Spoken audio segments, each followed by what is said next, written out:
제가 늘 설교를 하면서 단에 설 때마다 종종 드는 생각이 있습니다. 왜 나는 설교를 이렇게 어렵게 할까 하는 그런 생각이 들 때가 있습니다. 쉬운 내용인데 왜 이렇게 어렵게 말을 할까 하는 그런 생각이 드는데, 오늘 설교도 서면서 그런 마음이 들게 됩니다. 여러분 저를 위해서 기도해 주시면 좋겠습니다. 설교를 좀 쉽게 하게 해달라고. 오늘 본문 말씀은 누가복음입니다. 우리가 새벽 기도의 시간에 누가복음을 읽고 있는데요, 우리가 한 절 한 절 곱아가면서 자세하게 읽어 내려가고 있는 중입니다. 그런데 새벽 기도를 하면서 누가복음을 읽어가면서 못다한 이야기가 있어서 오늘 모든 성도님들 앞에서 말씀을 전하려고 합니다. 지금까지 누가복음을 새벽 기도에서 읽어가면서 조금 구체적으로, 어찌 보면 미시적으로 자세하게 읽어 내려갔다고 할 수 있겠는데요, 오늘 본문은, 오늘 말씀은 조금 뒤로 앵글을 빼서 좀 거창하게, 거시적으로, 이렇게 구조적으로 함께 살펴보면서 메시지를 함께 찾아보려고 합니다. 설교의 과정은 어렵지만 결론은 아주 단순합니다. 그러니까 편안한 마음으로 설교를 들으셔도 좋겠습니다. 누가복음 오늘 말씀드리려고 하는 본문 말씀은 6장부터 9장에 이르는 말씀입니다. 예수님의 공생의 사역 중에서요, 예수님께서 제자들을 선택하셔서 제자들을 훈련시키시는 내용이 바로 그 본문 가운데 들어 있습니다. 자, 이런 반복적인 과정으로 누가복음 6장, 7장, 8장, 9장이 이어지고 있습니다. 자, 우선 첫 번째 교육 과정은 6장 20절부터 시작이 됩니다. 먼저 예수님의 말씀이 이어지죠. 가르침이 이어집니다.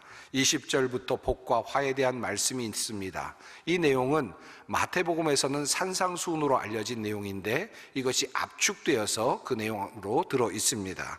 27절에서 원수를 사랑하라고 하는 주님의 말씀, 39절에서 내 눈 속에 있는 들보를 먼저 빼라고 하시는 주님의 말씀, 46절에서 말씀을 듣고 행하는 자가 되어라 라고 하는 주님의 말씀이 이어집니다. 이것이 예수님께서 제자들을 선택하신 다음에 첫 번째로 그들에게 주신 말씀, 강연이었습니다. 자, 이것이 예수님의 이론 첫 번째입니다. 그리고 나서 예수님은 바로 실습으로 들어가셨습니다. 7장 1절 이후에서 예수님께서는 백부장의 종을 고치시는 모습을 보여주십니다. 그리고 11절 이후에서 나인성으로 가셔서 죽어서 상여에 들려 나오고 있는 과부의 아들을 또 살려내시는 기적을 보여주십니다. 예수님의 능력, 그 예수님의 능력의 크기를 보여주십니다. 자, 이렇게 예수님께서 이론과 실습을 거쳐가시는 동안에 제자들과 함께 이런 시간을 보내시는 사이에 세례 요한이 자신의 제자를 보내서 예수님께 묻는 장면이 중간에 들어옵니다. 그는 이렇게 묻죠. 오실 그이가 당신이 맞습니까? 아니면 다른 이를 기다려야 합니까? 라고 하는 질문을 던집니다. 이 질문은 이 누가복음의 이야기 흐름 속에서 매우 중요한 질문이 아닐 수 없습니다. 세례 요한은 메시아를 기다리고 있었던 선지자였습니다. 그리고 예수님께서 바로 그 메시아이시다라는 것을 확신하고 있었던 사람이었습니다. 그가 가지고 있었던 메시아관은 정복적인 메시아관이었습니다. 심판하시는 주님, 바로 그런 메시아이셨습니다. 가라지를 골라서 모두 다 내치시고 버리시고 알곡은 골라서 그 곳간 안으로 들이시는 그런 모습의 그런 메시아이셨습니다. 그래서 모든 정의를 회복하시고 모든 악한 이들을 또 심판하시고 정의로운 나라를 이 땅에 세우시는 그런 메시아를 꿈꾸고 있었던 것 같습니다. 그래서 세례 요한은 예수님께 묻는 거죠. 예수님, 오실 그이가 당신이 맞습니까? 그가 이렇게 이야기하는 데는 이유가 있었습니다. 그가 오게 해서 그로부터 들려오는, 예수님에 대하여 들려오는 소식은 그가 기대했던 것과는 사뭇 달랐기 때문이었을 것입니다. 그러나 예수님께서는 세례 요한에게, 제자들에게 이렇게 이야기를 하시죠. 너희가 가서 보고 들은 것을 요한에게 알리되 맹인이 보며 못 걷는 사람이 걸으며 나병 환자가 깨끗함을 받으며 귀먹은 사람이 들으며 죽은 자가 살아나며 가난한 자에게 복음이 전파된다 하라. 누구든지 나로 말미암아 실족하지 아니하는 자는 복이 있도다. 세례 요한이 기대하고 있었던 메시아와는 다른 모습으로 움직이고 계셨지만, 그러나 예수님께서는 매우 담대하게 분명하게 말씀하셨습니다. 바로 그 메시아가 지금 모든 일들을 차질 없이 진행하고 있다라고 하는 말씀을 하시죠. 그리고 나로 인하여 실족하지 않는 자가 복이 있다, 나를 믿으라 라고 하는 그런 말씀을 하십니다. 자, 이렇게 하나의 단락이 마무리됩니다. 예수님께서 제자를 선택하시고 그리고 말씀하시고 가르치시는 내용이 한 단락이 이렇게 정리가 되죠. 또 두 번째 단락이 시작되는데, 그 단락은 누가복음 8장 1절 이후에서 시작이 됩니다. 그 후에 예수께서 각 성과 마을에 두루 다니시며 하나님의 나라를 선포하시며 그 복음을 전하실새 12 제자가 함께 하였고, 또한 악귀를 쫓아내심과 병 고침을 받은 어떤 여자들, 곧 7 귀신이 나간 자 막달라인이라 하는 마리아와 헤롯의 청지기 구사의 아내 요한나와 수산나와 다른 여러 여자가 함께하여 자기들의 소유로 그들을 섬기더라. 또다시 12 제자가 함께했다라는 말과 더불어서 이제 제자들이 함께 모여서 예수님의 말씀을 듣는 내용이 전개됩니다.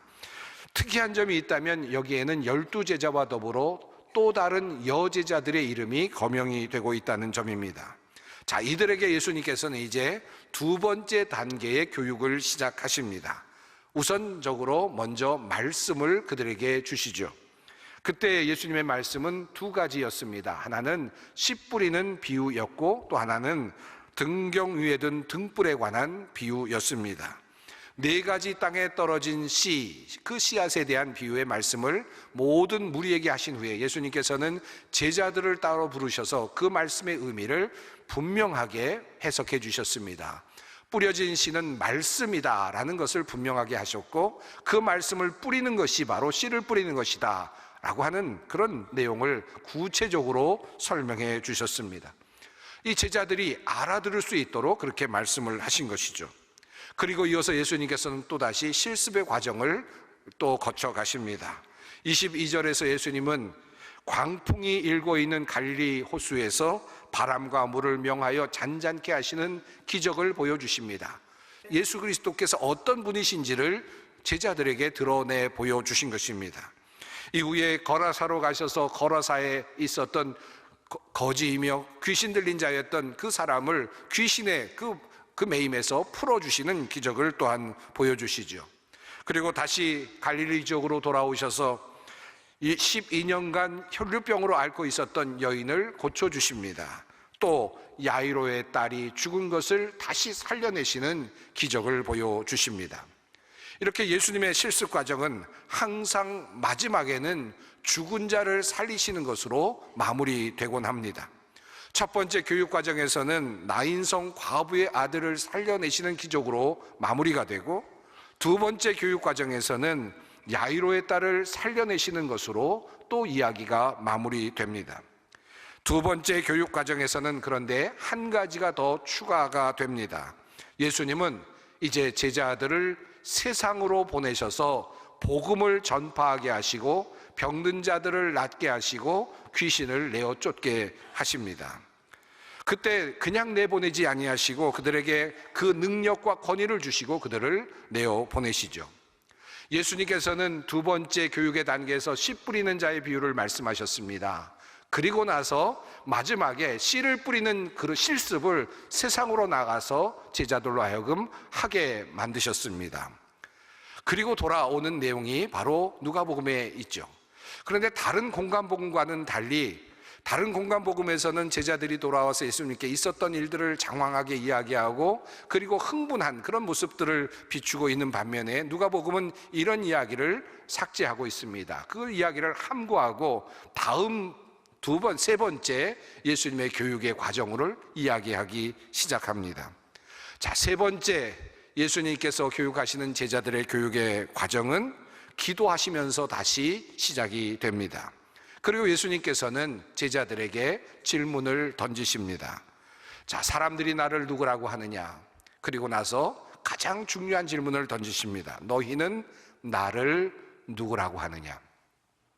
예수님께서 첫 번째 모든 교육과정을 마치셨고, 두 번째 모든 교육과정을 마치게 하셨고, 그리고 실습까지 마치게 하셨습니다. 자, 이쯤 되면 너희가 나를 누구라 하느냐라는 그런 질문이겠습니다. 그때 베드로가 제자들을 대표해서 이렇게 말합니다. 베드로가 대답하여 이르되 하나님의 그리스도 신이다 하니. 자, 그들은 이제 이 시점에 와서 두 번째 교육을 마친 후에 예수님께서 메시아이시다, 예수님께서 그리스도이시다라고 하는 그런 고백까지 이르게 되었습니다. 자, 예수님의 교육을 통해서 그들은 참다운 신앙에까지 이르게 된 것입니다.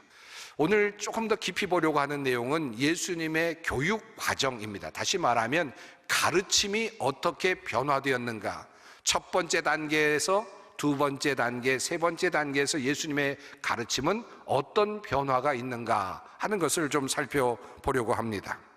우선 첫 번째 단계, 그러니까 제일 처음 제자들을 부르신 다음에 예수님께서 하신 내용은 복 있는 자와 관련된 말씀으로 시작이 되었습니다. 누가 복이 있는 사람인가 라는 말씀으로부터 예수님은 자신이 택한 제자들에게 이 강연을 시작으로 그들을 교육하기 시작하셨습니다. 그 첫 번째 말씀이 이렇죠. 너희 가난한 자는 복이 있나니 하나님의 나라가 너희 것임이요, 지금 줄인 자는 복이 있나니 너희가 배부름을 얻을 것임이요, 지금 우는 자는 복이 있나니 너희가 웃을 것임이요. 언뜻 보면 이 말씀은 가난한 사람들, 일반적으로 가난을 경험하고 있는 사람들, 또 일반적으로 배고파하는 사람들, 그리고 또 세상에 많은 울고 있는 사람들을 향한 그런 말씀처럼 보입니다. 물론 이 말씀은 그 모든 사람들을 포함하겠죠. 그러나 이 말씀은 제자들의 관점에서 본다면, 또 제자들을 막 선택하시고 그들 앞에서 말씀을 시작하시는 예수님의 관점에서 본다면 이 말씀은 이제 막 제자가 되어서 이제 막 가난하게 되고 이제 막 배고프게 될, 그리고 이제부터는 울게 될 바로 그 사람들을 향한 주님의 말씀이라 할 수 있겠습니다. 그래서 누가복음에서는 지금이라는 단어가 돋보입니다. 다른 공간복음서에는 나오지 않는 이 지금이라는 단어가 나타납니다. 지금 우는 자, 지금 배고픈 자입니다. 이제 제자가 되어서 지금부터 배고프게 된 자, 주님의 제자가 되어서 지금부터 울게 된 자, 지금부터 가난하게 된 자, 바로 그들을 향해서 예수님께서 말씀하십니다. 이 말씀이 제자들을 향한 말씀이라는 사실은 바로 그 다음에 이어지는 다음 본문을 통해서 더 확실하게 인지됩니다. 인자로 말미암아 사람들이 너희를 미워하며 멀리하고 욕하고 너희 이름을 악하다 하여 버릴 때에는 너희에게 복이 있도다. 그날에 기뻐하고 뛰놀라 하늘에서 너희 상이 큼이라.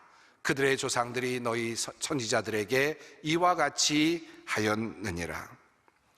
자, 이렇게 예수님께서는 격려의 말씀을 하신 후에 제자들이 마땅히 살아야 할 첫 번째 강연을 시작하셨습니다. 무슨 말씀을 하셨습니까? 긴 말씀인데 내용은 원수를 사랑하라, 사랑에 대한 말씀을 하셨고, 그리고 아버지의 자비로우심과 같이 너희도 자비하여라 라는 말씀을 하셨고, 비판하지 말라 라는 말씀을 하셨고, 그리고 나누어 주어라 라는 말씀을 하셨으며, 또 서로 헤아리라는 말씀을 하셨습니다. 내 눈 속에 있는 들보를 먼저 살피라고 하는 말씀, 말씀대로 행하라는 말씀, 주옥과도 같은 말씀을 첫 번째 강연에서 예수님께서 제자들에게 하셨습니다. 자, 그렇다면 두 번째 강연에서 예수님께서 하신 말씀은 어떤 것입니까? 씨를 뿌리는 자의 비유입니다. 그리고 등경 위에 둔 등잔에 관한 내용이죠. 이 말씀 둘은 모두가 다 사역과 관련되어 있는 내용입니다. 다시 말하면 이제 씨를 뿌리러 나갔을 때 어떤 일이 일어날 수 있는지, 사역의 과정에서 어떤 것들을 경험하게 되는지, 왜 사역을 해야 되는지에 대한 내용들이 바로 두 번째 가르침의 주된 내용이라 할 수 있겠습니다. 그러면 세 번째 단계에서 예수님께서 가르치신 가르침의 내용은 어떤 것입니까? 예수님은 자기 자신의 죽음과 배척과 그리고 또 죽음을 그리고 부활을 말씀하시면서 나를 따라오려거든 자기를 부인하고 날마다 자기 십자가를 지고 나를 따를 것이다 라고 말씀하시면서 십자가를 따르는 삶에 대한 이야기를 하십니다.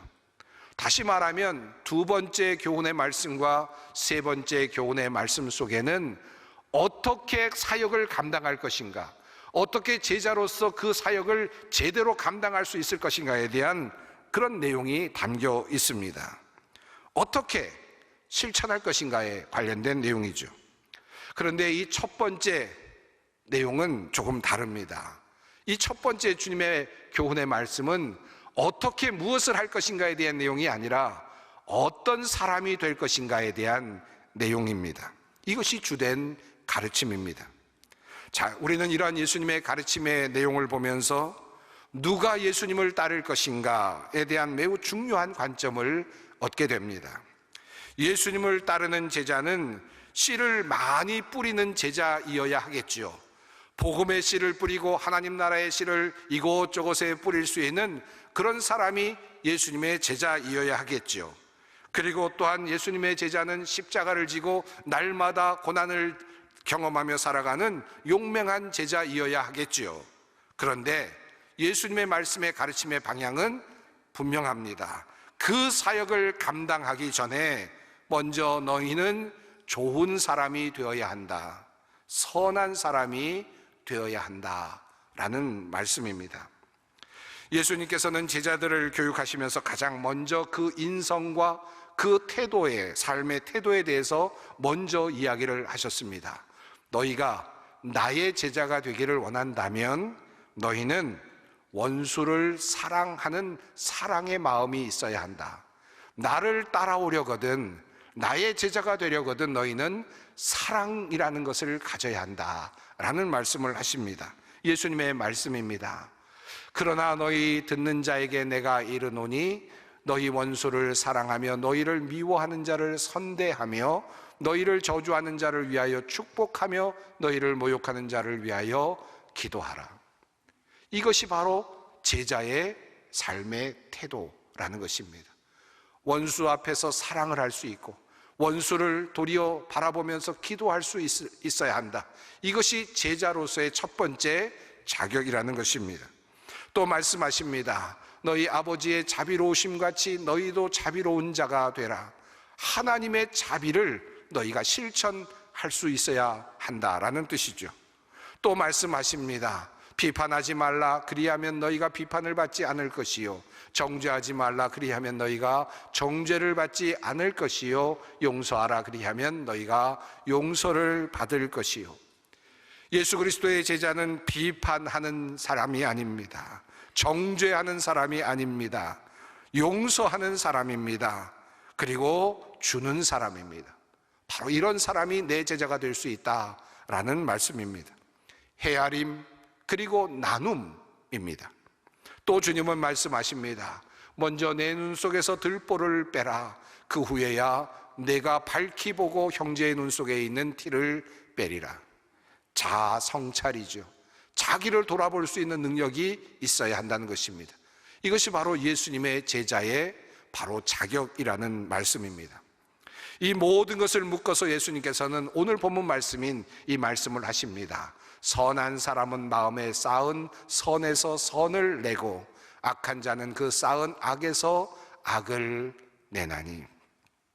한마디로 말하면 예수님의 제자가 되기 위해서 첫 번째 조건은 씨를 뿌리는 능력 이전에, 십자가를 지는 능력 이전에 선한 사람이 되어야 한다라는 말씀입니다. 한국교회가 지금까지 오해해 온 것이 무엇이었을까요? 어찌 보면 한국교회는 많은 일을 했습니다. 많은 사역을 했습니다. 수없이 씨를 뿌리고 봉사를 하고, 그리고 또 정말 어려운 곳에서 십자가를 지는 수많은 일들을 감당해 왔죠.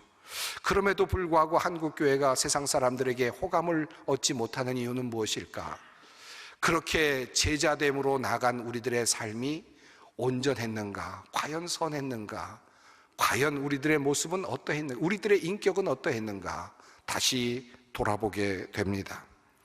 신앙이란 무엇입니까? 그리고 예수님의 제자가 된다는 것은 무엇입니까? 씨를 뿌리는 능력, 복음을 전하는 능력, 강력한 힘, 전도의 능력, 혹은 십자가를 지고 따라가는 그런 고난을 이길 수 있는 능력, 그것도 중요하지만 그보다 먼저 갖춰야 할 것이 있습니다. 그것은 바로 사람됨입니다. 사람이 먼저 되어야 한다는 뜻입니다. 오늘 한국을 어지럽게 하는 많은 것들을 보게 됩니다. 사람됨이 사라진 정치를 보고 있지 않습니까? 사람됨이 없는 세상을 보고 있지 않습니까? 사람됨이 없는 문화를 우리는 지금 직접 경험하고 있지 않습니까? 글쎄요, 누가 이 나라를 다스릴 수 있을까요? 정말 선한 사람이 이 나라를 다스려야 하지 않겠습니까? 용서할 줄도 알고, 헤아릴 줄도 알고, 나눌 줄도 알고, 양보할 줄도 알고, 자기를 성찰할 수 있는 능력도 가진 사람, 그런 사람들이 이 나라를 경영하고 우리 교회를 또 경영하고 그리고 이 사회를 이끌어 가야 하지 않겠습니까? 사랑하는 성도 여러분, 이 땅에 있는 모든 것들이 다 그러합니다. 여러분, 이 가정을 이끌어 가는데 가장 중요한 것이 무엇입니까? 돈을 잘 벌거나 또는 또 교육을 잘 시키거나 자녀를 많이 낳거나 잘 키우거나, 물론 이런 모든 능력도 중요하겠지만 그보다 더 중요한 것은 그 안에 선한 마음, 선한 인격이 있을 때 아니겠습니까? 서로 용서할 수 있는, 비판하지 아니하고 받아들일 수 있는, 스스로를 자기를 성찰할 수 있는 능력, 헤아릴 수 있는 능력, 바로 이런 것들이 있을 때 그 가정은 친정 행복한 가정이 되지 않겠습니까? 교회 안에서도 마찬가지입니다. 벌써 2025년은 시작되었고 이제 한 달이 지나갑니다. 아마 각자의 자리에서 많은 봉사들을 하시겠죠. 그런데 봉사를 하면 할수록 자꾸 문제가 생기는 분들도 있습니다. 자꾸 어려움이 생기는 경우들도 있습니다. 그것은 사람됨의 문제일 것입니다. 용서하고 기다리고 양보하고 자기를 성찰하는 과정이 필요합니다. 오늘 우리들의 현장에, 교회에도 사회에도 이 땅에, 이 나라에도 그런 사람들이 많이 필요합니다. 여러분, 요즘에 정치 상황을 보면서 누가 어떤 사람인지 그 속에 있는 것이 그들의 입으로 나오는 것을 보면서 그들의 인격이 보이지 않습니까? 저런 사람들이 이 나라를 이끌었나 하는 그런 생각이 들지 않습니까? 잘 보아두십시오. 그리고 그런 사람들이 다시는 정치하지 않도록, 사회 속에서 리더십을 발휘하지 않도록 여러분께서 기도하시면서 노력하실 수 있었으면 좋겠습니다. 선한 사람이 필요합니다. 바로 내가 그 사람이 되어야 하겠습니다.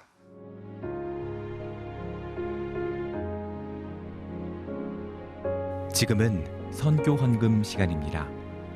이 예배를 통해 삶 가운데 은혜와 회복이 충만하시길 간절히 기도합니다.